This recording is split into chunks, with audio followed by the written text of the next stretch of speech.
տպավորությունը այսպեսին է, որ մենք ունենք թերություն մեթոդաբանության մեջ առնվազն հաշվի առնելով, որ օրինակ մեծ շրջանառություն ունեցող տնտեսվարողի մոտ 10 միլիոնի շեմը նախ կարող է ոչ այնքան մեծ գումար լինել եւ ըստ երևույթին կարելի է օրենսդրական փոփոխություն անել այս մասով հասկանալու համար արդյոք այդ 10 միլիոնը խելամիտ շեմ է որպես քրեական վարույթ հարուցելու համար եւ նաեւ այո խնդրում եմ եւս մեկ անգամ շնորհակալ եմ եւ խնդրում եմ մի հատ նորից մոնիտորինգ անել այդ week-ի մասով որովհետեւ մեր հանդիպումը իրականացել է ոչ ավել քան 1 ամսվա ընթացքում ա եղել այդ հանդիպումը տնտեսվարողների հետ եւ եթե դուք ասում եք որ եւ նաեւ օրինակ ասում եք սերվերը արգրավում ենք խոսքը սև հաշվապահության մասին չի բայց սերվերը արգրավում ենք եւ խոչընդոտվում է տնտեսվարողի գործունեությունը եւ դեռ փաստ չի որ ապացուցվում է որ տնտեսվարողը ունի այդ մեղքը եւ կատարել է այսպես ասած հանցագործություն այս մասով պետք է մենք ուշադիր լինենք հասկանանք մեթոդաբանությունը որպեսզի տնտեսվարողների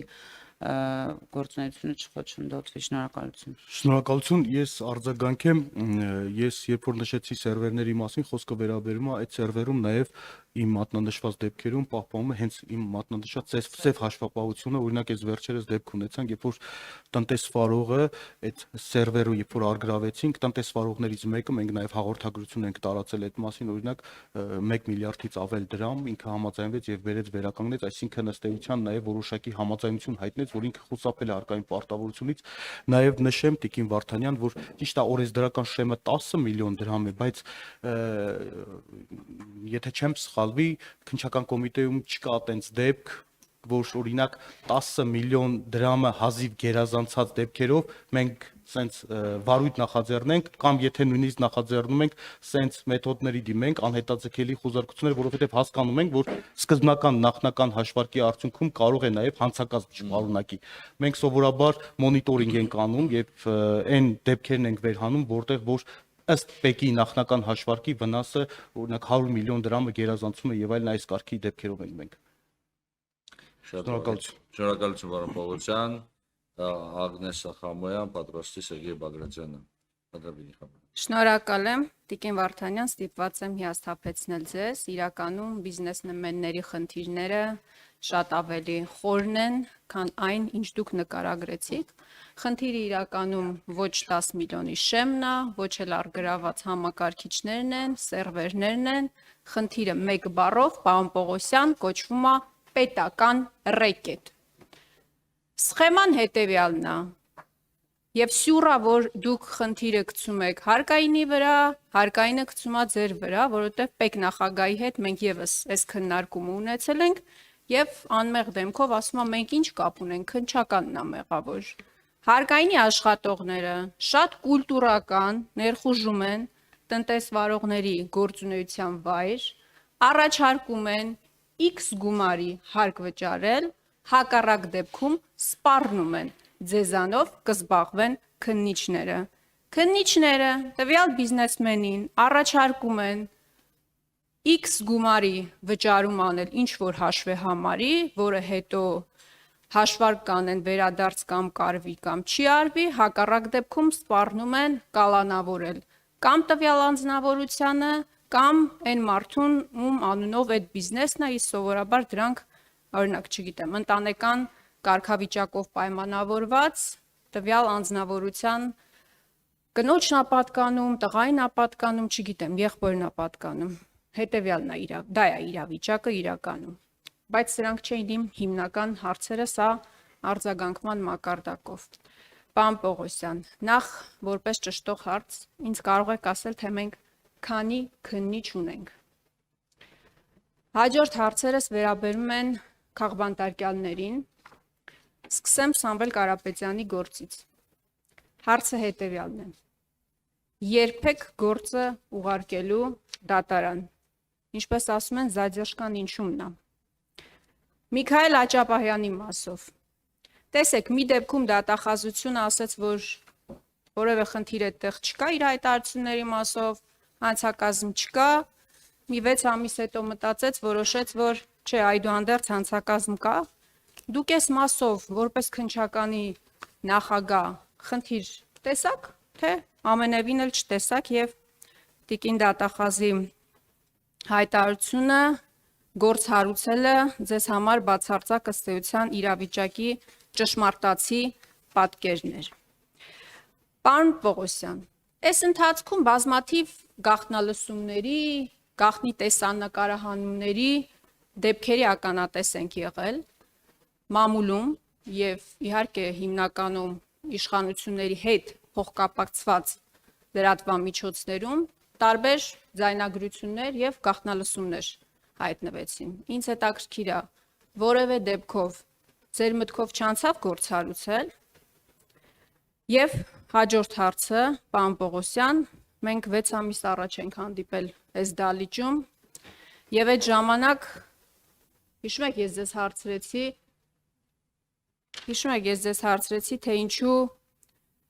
1 տոննա կոկայինի գործը չի ուղարկվում դատարան։ Եվ դուք վստահեցրեցիք ինձ, որ առաջիկայում ուղարկվելու է հսկող դատախազին հաստատման։ Որոշակի գործողություններ կան, որոնք գուցե այդքան էլ էական չեն, բայց այդուհանդերձ դուք որոշել եք դրանք իրականացնել եւ շուտով գործը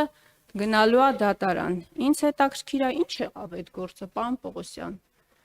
Որովհետեւ դեպքեր կան եւ բնականաբար քաղաքական հետաքրքրություն ներկայացնող դեպքեր, իշխանությունների համար բնականաբար հետաքրքրություն ներկայացնող, որ դուք 2 ամսվա ընթացքում նախաքննությունը ավարտում եք, գործը ուղարկում եք դատարան, իշխանությունների սրտի դատավորներն էլ արագ վճիռները, վերդիկտները կայացնում են։ Շնորհակալ եմ։ Խնդրեմ, պարոն Պողոսյան։ Շնորհակալություն Տիկին Խամոյան։ Հարկերի մասով դուք ձևակերպում տվեցիք պետական ռեկերդ, թույլ տվեք ձեր դիտարկումների հետ չհամաձայնվել։ Ես նշեցի մեխանիզմը եւ նշեցի, թե քննչական մարմինը ինչպես է գործում, ինչպես է քննությունը կատարում, ինչպես է պլանավորում։ Եվ այստեղ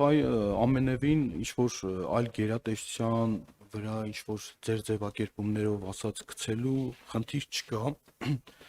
Մենք նաև նշեմ, որ երբ որ մենք ստանում ենք նախնական հաշվարկ,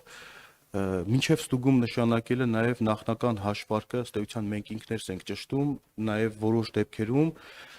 ստուգում կատարող կամ նախնական հաշվարկը կատարող պետք տեսուչներին հարցաքննում ենք։ Այսինքն նախաքննական մարմինը իր լիազորությունների շրջանակներում ձեռնարկվում է անհրաժեշտ բոլոր միջոցառումները, որպեսզի պարզի օբյեկտիվ իրականությունը։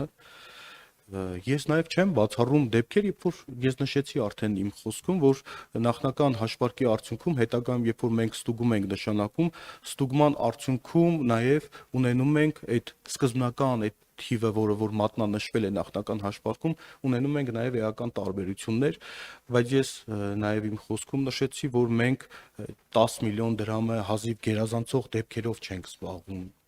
թեև օրենսդրորեն մենք պարտավոր ենք վարույթ նախաձեռնել եւ ունենք դեպքեր, երբ որ բազմաթիվ դեպքերում վարույթներ չենք նախաձեռնում, սա է մեխանիզմը։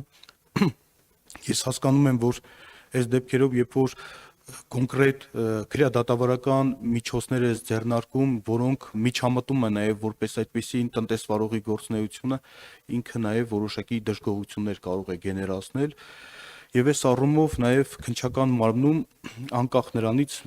թե օրենսդրական նվազագույն շեմը 10 միլիոն դրամն է գերազանցում, մենք նաև հիմնականում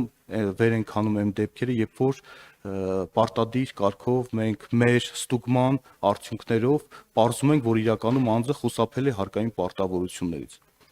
Այս մասով սա, ինչ վերաբերում է Միքայել Աճապահյանի հետ կապված դեպքին, Տիկին Խամոյան, նշեմ, որ դուք նշեցիք, որ դատախազը գործ է հարուցել, բայց քրեական դատավարության օրենսդրությամբ դատախազը գործ քրեական վարույթ նախաձեռնելու լիազորություն չունի։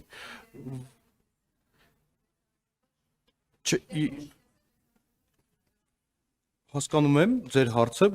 վարույթը նախաձեռնել է քննչական մարմինը։ Այ դուք նշեցիք, որ մի դեպքում տեսել է, որ մյուս դեպքում չի տեսել։ Նշեմ, որ ընդհանրապես օրենքով հաղորդման ընթացքը լուծելու, երբ որ անձը հանցագործության մասին հաղորդում է տալիս, երկու ընթացակարգ գոյություն ունի՝ վարույթ նախաձեռնել կամ վարույթ չնախաձեռնել։ Առաջին դեպքում քննիչը վարույթ է նախաձեռնում, ուղարկում է հսկող դատախազին, որը իր լիազորությունների շրջանակներում կամ արարքի իրավաբանական գնահատականի կամ, չգիտեմ, փաստական նկարագրության հետ կապված լիազորված է փոփոխություն կատարելու վերաբերյալ հանձնարարություն տալ։ Երկրորդ դեպքում վարույթ չի նախաձեռնում, որը հաստատում է հսկող դատախազի կողմից։ Ձեր մատնանշած դեպքում այդ որ ասում եք մի դեպքում չի նախաձեռնել, դա վարույթ չնախաձեռնելու արձանագրություն չի։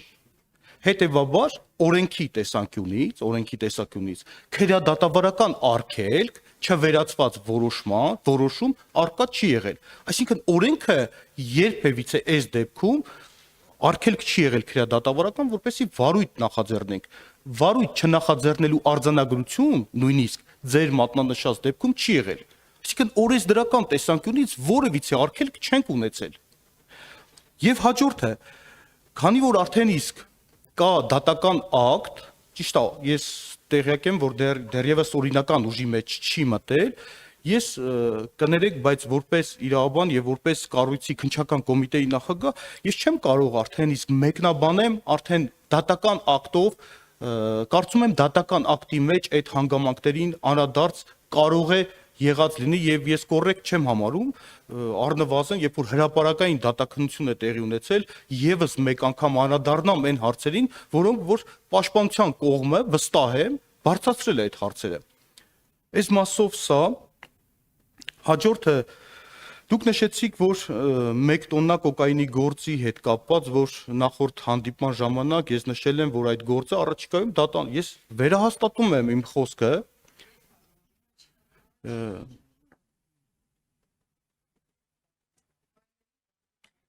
Տիկին Խամոյան, ժամկետները գործերի քննության, մեկին նախատեսեք քրեական դատավարության օրենսգրքով հստակ է, խնդրեմ պարոն Պուլսյան։ Չեմ խանգարում։ Գիտեք ինչ, որ պահից սկսած, երբ որ ես որպես քննչական կոմիտեի նախագահ ձեզ հստակ օրով, ժամով ասեմ, որ այս պահին գործը դատան է, որ դա լուրջ չի ընկալվի։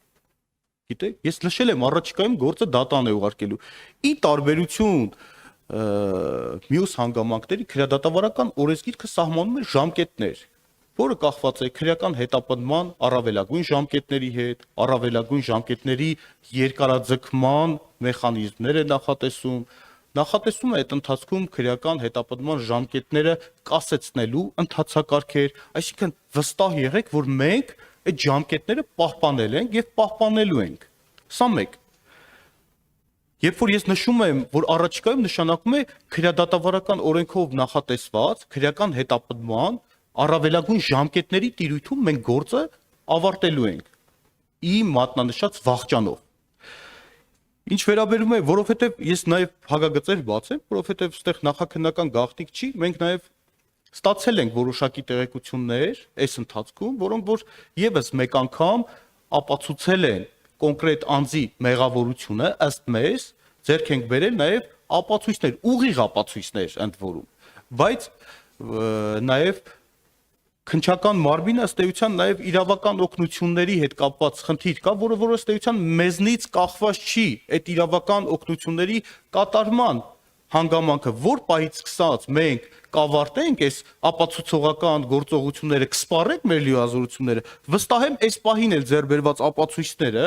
բավարար են, որպեսզի իմ մատնանշած վախճանով այդ գործն ավարտի եւ նորից եմ վերահաստատում այդ գործը ունենալու է դատական վախճան։ Այլ ելք պարզապես չկա այդ գործով։ Դուք Տիկին Խամոյան հանգիստ եղեք, այդ գործը գնալու է դատարան։ Դուք նշեցիք նաև գաղտնալսումների հետ կապված, որ գաղտնալսումներ մենք ստացել ենք հաղորդումներ տարբեր դատավարության մասնավոր մասնակիցների կողմից, տարբեր ֆիզիկական անձանց կողմից գաղտնալսումների հետ կապված, երբ որ հաղորդումներ են ներկայացրել, որքան տեղյակ եմ, այդ դեպքերով քննիչը որոշում է կայացրել վարույթ չնախաձեռնելու վերաբերյալ, ես հիմա չեմ կարող այս պահին ասել վարույթ չնախաձեռնելու արձանագրությունը հաստատվել է հսկող դատախազի կողմից թե ոչ, որովհետև հնարավոր է իրավիճակ, երբ որ քննիչը որոշում կայացնի վարույթ չնախաձեռնելու վերաբերյալ, հսկող դատախազը չհաստատի եւ հանձնարարի, որպեսի վարույթ նախաձեռնվի։ Հիմա ես կոնկրետ այդ դեպքերով չեմ ուզում ընդհանրական ասեմ, բայց նաեւ նշեմ, որ նաեւ նախկինում ենք ունեցել բազմաթիվ այդպիսի դեպքեր, երբ որ անձինք ըստ էության նաեւ հաղորդում են ներկայացրել, որ ենթադրաբար խախտվել է իրենց հեռախոսային նամակագրության գաղտնիության իրավունքը, վարույթ չենք նախաձեռնել եւ դատական կարգով բողոքարկել են եւ որքան տեղյակ եմ նաեւ դատարանը ըստ էության արդյունք չեն գրանցել, ես մոնիտորինգ չեմ իրականացրել այդ դեպքերով, բայց նշեմ, որ նաեւ Տիկին Խամոյան ընդհանրապես քրեադատավարական օրենսդրության մեջ քննիչը ինքնուրույն է եւ այս առումով քննիչը ինքնուրույն է որոշում կայացնում օրենքով եւ իրավական ակտերով իրեն վերապահված լիազորությունների շրջանակներում եւ պատասխանատու է իր կատարած որոշումների համար, հետեւաբար այս առումով քննիչն է որոշում կայացնում վարույթ նախաձեռնել թե չնախաձեռնել։ Այսքանը հարցը կկրկնեք, ինչ հարց։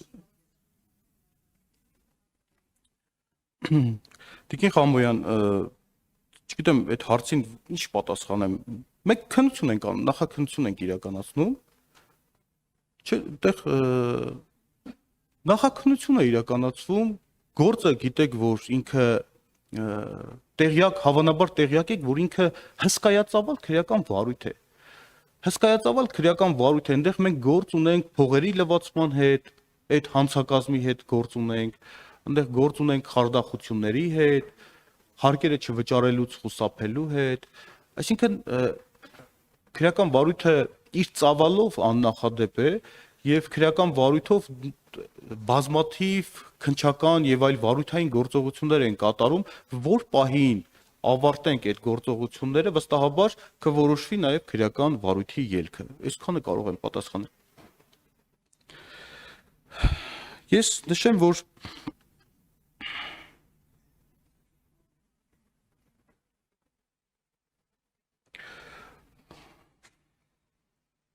ներկայումս համալրված է այս պահի սկսած 811 ինքնավար հաստիք, թափուր է 203-ը։ Կարող եմ նշել նաև, թե որքան կին ծառայողների թվաքանակը 158-ն են։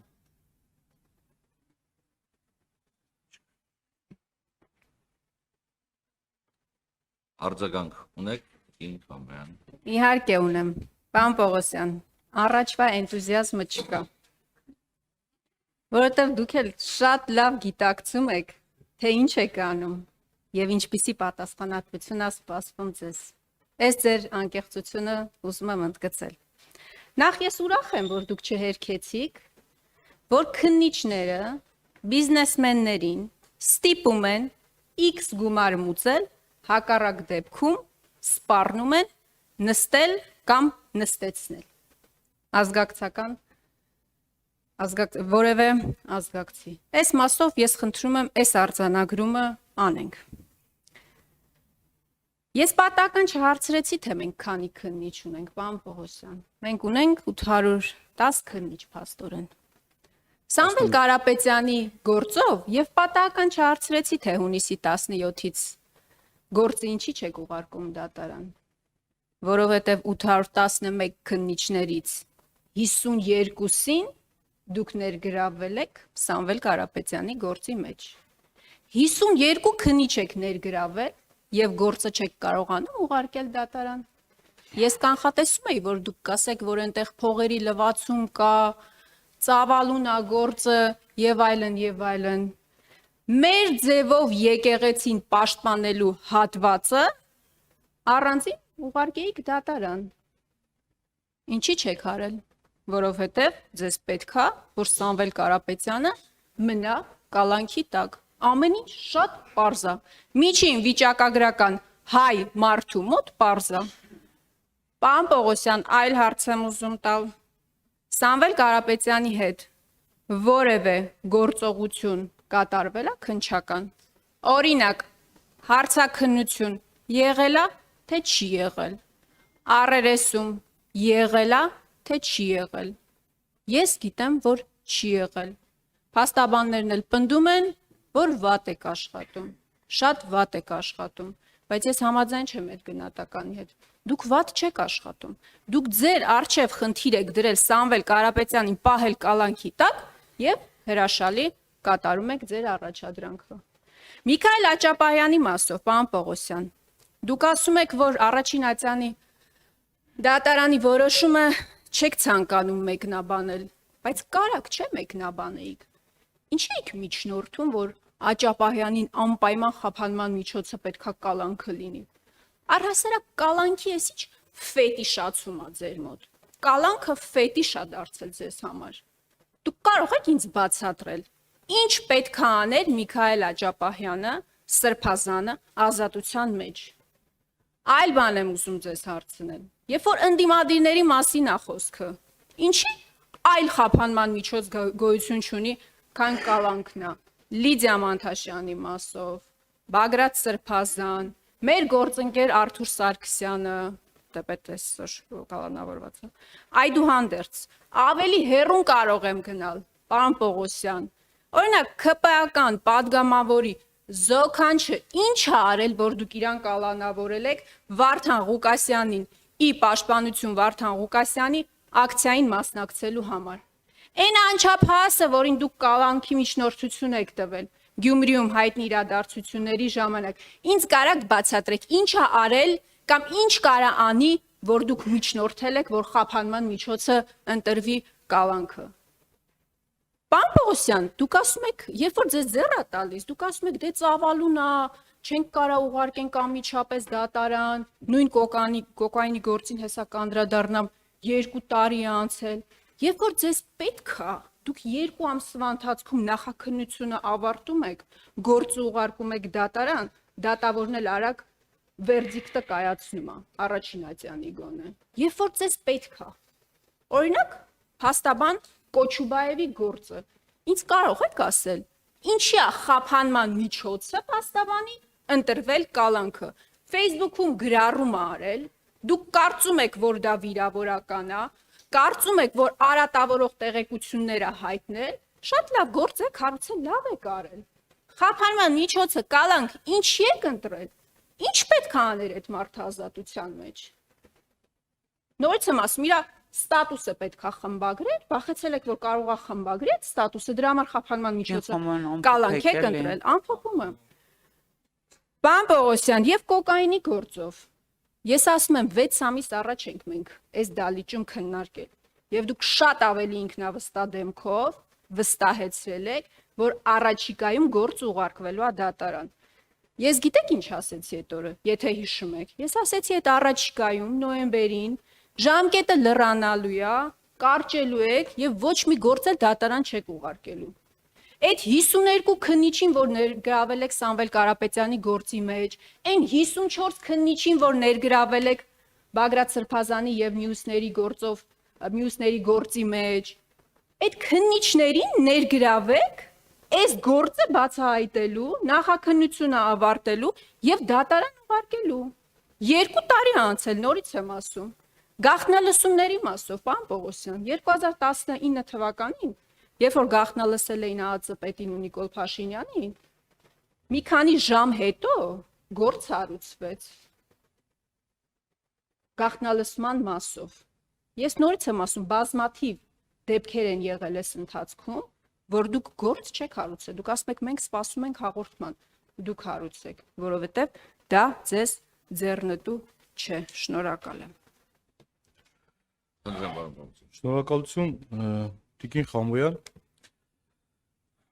Դուք նշեցիք դարձյալ անդրադարձակ այսպես ասած կոկայինի հետ կապված գործին։ Ձեր խոսքից այնպիսի տպավորություն է, որ այդ գործը կարճվել է։ Ես նշում եմ, որ գործը գնալու է դատարան։ Հիմա դուք ժամկետներ եք ուզում, ես ժամկետներ չեմ կարող ասել, որովհետև այն ժամանակ 6 ամիս առաջ էր, չգիտեմ, երբ որ մենք քննարկում էինք ունենում, մենք պլանավորել էինք կատարել որոշակի քննչական գործողություններ, բայց ի տարբերություն քրեադատավարական օրենսդրությամբ հնարավոր է այնպիսի իրավիճակ, երբ որ մենք այն ապացույցը, որը որ պլանավորում ենք ստանանք, ապացույցը ստանալուց հետո դարձյալ կարիք է լինում որոշակի գործողություններ կատարել։ Ես հիմա ոնց մեկնաբանեմ ձեր ասածը։ Գործը չի կարճվել, քրեական հետապնդումը չի դադարեցվել, մենք գործում ենք քրեադատավարական օրենսդրությամբ սահմանված ժամկետների խստիվ պահպանմամբ եւ ես ձեզ նշեցի քրեական վարույթը ինչ ելք է ունենալու։ Հիմա սրանից ավել ես չեմ կարող որևիցե այլ մեկնաբանություն տալ։ Նշել եմ, որ գործը ունենալու է դատական վախճան, կունենա դատական վախճան։ Հուսով եմ ինձնից չեք ակնկալում նաև ստանալ, թե դատարանում այդ գործը ինչ ելք է ունենալու։ Նշում եք, որ 52 քննիչ են ներգրավել Սամվել Կարապետյանի վերաբերյալ քրեական վարույթով։ Ես նշեմ, որ ընդհանրապես դուք ո՞նց եք պատկերացնում, երբ որ դուք մտածում եք, որ այդ 52 քննիչը երբ որ ներգրաված է մեկ գործով, այդ քննիչը հետագայում այլ քրեական վարույթներով որևիցե գործողություն, ես ձեր ընկալմամբ եմ ասում, որ որևիցե գործով չի զբաղվում, ամենևին դա այդպես չէ։ Տիկին Խամոյան, այստեղ նրբություններ գոյություն ունեն, երբ որ սկզբնական վարույթ ենք նախաձեռնում, կապված այն առաջնային քննչական գործողությունների կատարման բնույթից, տեսակից, քանակից ես կամ քրեադատավարական վերադասը որոշում է կայացնում X քանակով քննիչներ ներգրավելու քննչական խումբ ստեղծելու վերաբերյալ։ Օրինակ, միաժամանակ երբ որ պետք է կատարվի օրինակ 100 խոզարկություն, քննչական մարմնի ղեկավարը որոշում է կայացնում առնվազն 100 հոգուց բաղկացած քննչական խումբ ստեղծելու մասին։ Դրանից հետո, երբ որ այդ անհետաձգելի քննչական գործողություններն ավարտվում են, չի նշանակում, ճիշտ է, ֆորմալ առումով քննչական խումբը շարունակում է գործել, բայց արդեն իսկ հիմնական քննչական գործողությունները կատարում է քննչական խմբի ղեկավարը։ Սա այս մասով եւ նշեմ, որ նաեւ բազմաթիվ վարույթներ ունենք, երբ որ ոչ թե 52 քննիչ, այլ շատ ավելի մեծ քանակությամբ քննիչներ ենք ներգրավել։ Որովհետեւ այո, այդ գործով ի սկզբանե հսկայածավալ մեկ գիշերվա ընթացքում հսկայածավալ շուրջ 100 խոզարկություններ են կատարել եւ հաշվի առնելով նաեւ մեղադրյալ ներգրավված անձանց քանակը դրանով է պայմանավորված, բայց հետագայում բնականաբար փաստաբաններն էլ կփաստեն, որ հետագայում քննչական խմբի անդամները շատ եզակի թվով քննչական գործողություններ են կատարում, այսինքն քննիչները զբաղվում են իրենց հիմնական գործով։ Սա մեկ։ Նշել եմ, հերթով կանադառնամ, այդտեղ նաև իրավաբաններ կան, երբ որ մենք անձին մեղադրանք ենք ներկայացնում, մեղադրյալ ներգրավելու որոշումը կայացվում հսկող դատախազի կողմից մի քանի հոդվածներով եւ միասնական մեղադրանք գոյություն ունի, երբ որ մեղադրանք ենք ներկայացնում, օրենսդիրը մի մեխանիզմ է նախատեսել, չեն կարող մեղադրանքը օրենսդրական ընդհանրապես հնարավորություն գոյություն չունի, չեն կարող տրոհել մի հոդվածը, մեղադրանքը տրոհել մի մասով ուղարկել դատարան, մի մասով շարունակել նախաքննությունը։ Մի մեխանիզմ կա, եթե մյուս մեղադրանքների գնահատականների մասով չի հաստատվում մեղադրանքը, քրեական հետապնդումը դադարեցնելու հնարավորություն կա։ Այսինքն մեղադրանքը չեն կարող տրոհել, այս էլ ձեր հարցի պատասխանը, հույս ունեմ այս առումով գոնե սպառիչ պատասխան ստացաք։ Հաջորդը Տիկին Խամոյան, նշում եք, որ օրինակ Սամվել Կարապետյանի հետ որևիցե գործողություններ կատարվել են, թե ոչ։ Ես նախ հիմա չեմ պատրաստվում ներկայացնեմ, թե օրինակ դուք մտածում եք, որ ենթադրաբար այդպես եք կարծում, որ քննության ջանասիրությունը կապված է բացառապես անձի հետ գործողություններ կատարելու հանգամանքի հետ, ամենևին ոչ։ Քննությունը ոչ միայն տվյալ կոնկրետ մեղադրյալի հետ կապված գործողությունների կատարում է ենթադրում, հարցաքննություններ, առերեսումներ, ոնց որ դուք նշեցիք, այլ նաև բազմաթիվ այլ գործողություններ, որոնց մեղադրյալը կարող է եւ պարտադիր չէ, որ մասնակից լինի։ Չեմ հաստատում։ Ընդունում եմ, էլի։ Չեմ հաստատում։ Իրանքից օգտվեցիք։ Կոնկրետ մեղադրյալի հետ կապված գործողություններ կատարվել է, բայց քանակը ես չեմ կարող նշել։ Հիմա հաջորդը հարցնելու եք, երբ է կատարվել, քանի անգամ է գործողություններ մի քանի անգամ կատարվել են։ Գործողություններ կատարվել են, ընդ որում մի քանի անգամ։ Բայց նույնիսկ եթե այդ գործողությունները չկատարվեին, նախաքննությունը չի ենթադրում, որ ձեր ասած ջանասիրությունը պայմանավորված լինի բացառապես մեղադրյալի հետ գործողությունները իրականացնելով։ Այս մասով սա, հաջորդը դուք նշում եք կալանքը պետիշ եք դարձրել, ես վիճակագրություն եմ հանել Տիկին Խամոյան։ Իհարկե վիճակագրությունը վերաբերվում է այս տարվա 9 ամիսների ընթացքում։ Նշեմ, որ անցած տարվա համեմատ ես երբ որ այս տարի էր, երբ որ ես ասացի, որ կալանքների հետ կապված մենք որոշակի փոփոխություններ կատարենք մեր մոտեցումները եւ այլն կալանքի միջնորդությունները, մենք ունենք կալանքների միջնորդությունների թվի զգալի նվազում։ 16 Չէ, լսեք, չէ, բայց մենք չենք տարբերակում ձեր համար, դա քաղաքական, մեր մոտ քաղաքական գործ հասկացողություն չկա։ Ընդհանուր թիվն եմ ներկայացնում 16.4%-ով, դա հսկայական թիվ է կազմում, 16.4%-ով նվազում ունենք։ Սա արձանագրում եմ, նաև նշեմ, թե դա ինչի արդյունքում է, որովհետև հանրարական է տրվել այդ մասով, որ հարուցել միայն բացառիկ դեպքերում եւ խիստ անհրաժեշտության դեպքում, ընդ որում ստեղ նաև դուք նշում եք մի քանի գործեր վկայակոչեցիք։ Այո։ Գիտեք ինչ, Տիկին Խամոյան, երբ որ մենք օրենքով հստակ մեխանիզմներ գոյություն ունի եւ կալանքի իրավապայմաններ գոյություն ունի, երբ որ համապատասխան հիմքերը արկա են լինում, քննիչը միջնորդություն է ներկայացնում դատարան, որպես անձի նկատմամբ կալանքը որպես խափան միջոց ընտրվի։ Եվ քննիչը չի որոշում, չէ, քննիչը չի որոշում, որ անձը քննիչը կալանքի միջնորդություն է ներկայացնում, բայց դա դատարանն է որոշում, որովհետև համապատասխան Համայան, ես ներողություն, պարոն, հազար ներողություն, տեսեք։ Քննչական կոմիտեն իրոք իրավասու է եւ իր դերը,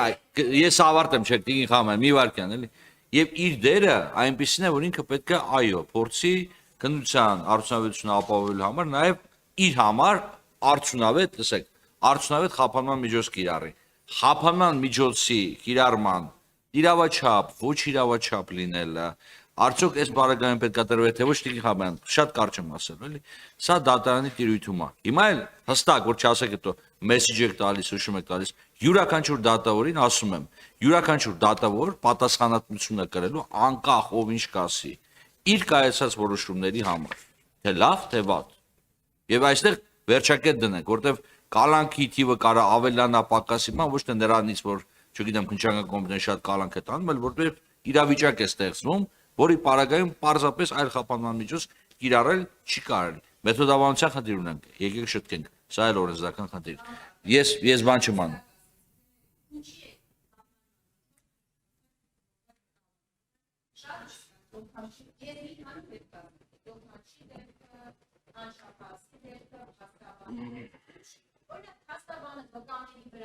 Ազդեցություն ունենար երկրից կարար փախներ նախաքննության վրա կարար ազդել։ Մենք իրավաբան չենք, բոլորս գիտենք, չէ՞, որոնք են հիմնական հիմքերը, ասեք։ Ես նշեցի, որ համապատասխան հիմքերը քննիչը ունեցել է։ Այդ հիմքերը Տիկին Խամոյան ոչ թե կանխատեսելի բնույթ ունեն, քննիչն է որոշում, միջնորդություն ներկայացնել թե ոչ, եւ վերջնական արդյունքում դատարանն է որոշում, այդ հիմքերը բավարար են եղել թե ոչ։ Դուք նշում եք, որ օրինակ, չգիտեմ, մի քանի գործեր էլ մատնանշեցիք, Տիկին Խամոյան, ասենք օրինակ, չգիտեմ, դուք վկայակոչում եք, չգիտեմ, ձեր գործընկերոջ հետ կապված գործ Արտուր Սարգսյան եւ այլ, դուք ո՞նց եք պատկերացնում, օրինակ, այն արարքը, որ մեղսագրվել է,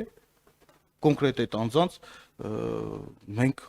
դիտարկեինք այլընտրանքային խափան միջոց կիրառելու հնարավորությունը։ Կարծում եմ, էսի լուրջ չի։ Հաջորդը դուք նշում եք Գյումրու դեպքերի հետ կապված, ինչ որ զոքանչի, ես չգիտեմ ում մասին է խոսքը, բայց Տիկին Խամոյան, այդ գործով բազմաթիվ անձանց վերաբերյալ ենք մենք միջնորդություններ ներկայացրել կալանքը որպես խափան միջոց կիրառելու, որոշ մասով ունենք բավարարումներ, ունենք նաև մերժումներ, ունենք նաև այլընտրանքային խափան միջոցներ կիրառված, կապված